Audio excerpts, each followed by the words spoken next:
Hello বন্ধুরা, নমস্কার। প্রণতি রান্নাঘরে আপনাদের সবাইকে স্বাগত। আজ আমি আবার একটা নতুন রেসিপি নিয়ে এসেছি আপনাদের সঙ্গে। আলু পটলের আর এই যে গোবিন্দভোগ চাল দিয়ে একটা রেসিপি বানিয়ে দেখাবো। এটা সম্পূর্ণ নিরামিষ।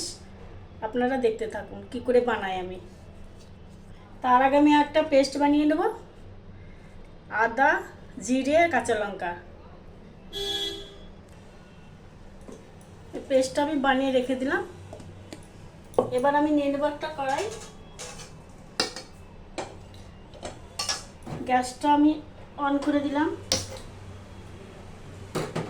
এগুলো সব আমি কেটে ধুয়ে রেখে দিয়েছি, পরিষ্কার করে ধোয়া সব কিছু।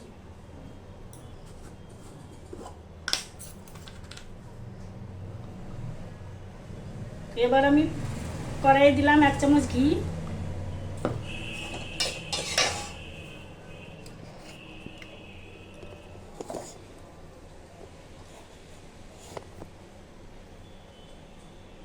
ঘিটা গরম হয়ে গেছে, কাজু আর কিশমিশটা ভেজে নেব।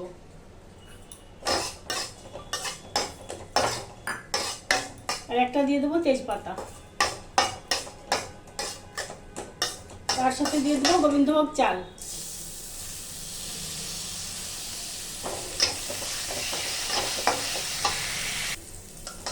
এটা ভাজা ভাজা হয়ে গেছে, আমি এটা উঠিয়ে রেখে দেবো।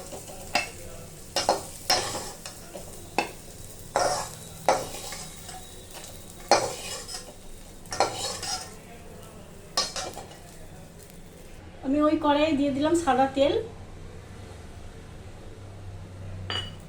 আর দিয়ে দিলাম জিরা, শুকনো লঙ্কা আর এই গোটা গরম মশলা।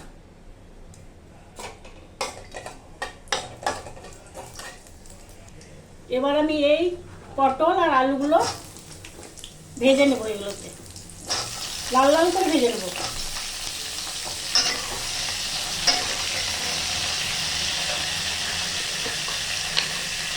দিয়ে দেবো লবণ আর গুঁড়ো হলুদ।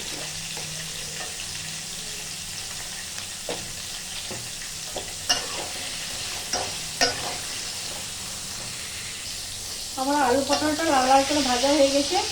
এখন আমি বেটে রেখেছিলাম মশলাটা দিয়ে দেবো।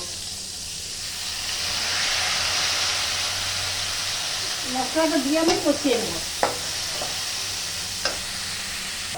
মশলাটা তেল ছাড়ছে, এবার আমি এই ভেজে রাখা চালটা দিয়ে দেবো।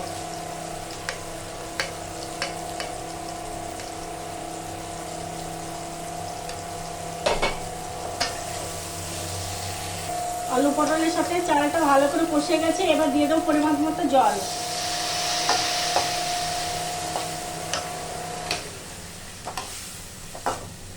আর দিয়ে দেবো 1 কাপ দুধ।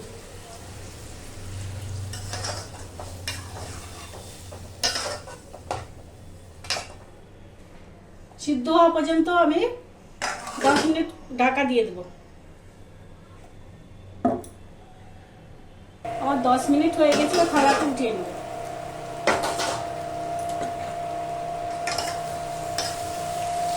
এখন আমার হয়ে গেছে সম্পূর্ণ নিরামিষ আলু পটল গোবিন্দভোগ চালের রেসিপি। নামানোর আগে দিয়ে দিব একটু চিনি আর একটু ঘি। বাস হয়ে গেল না আলু পটলের গোবিন্দ। এর নাম হলো আলু পটলের গোবিন্দ। গ্যাস করে দিলাম অফ।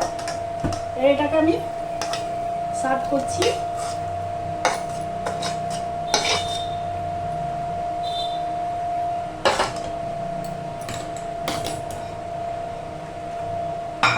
হয়ে গেল আমার আলু পটল গোবিন্দ। এ সম্পূর্ণ নিরামিষ। এটা রুটি পরোটার সাথে আপনারা খেতে পারেন। আমি এখন গরম ভাতের সাথে খাবো।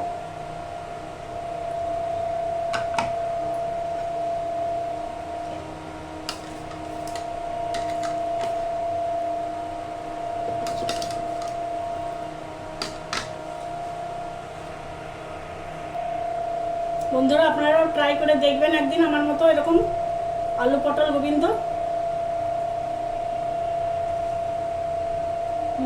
খেতে কিন্তু খুব টেস্টি হয়েছে। ধন্যবাদ দেখার জন্য।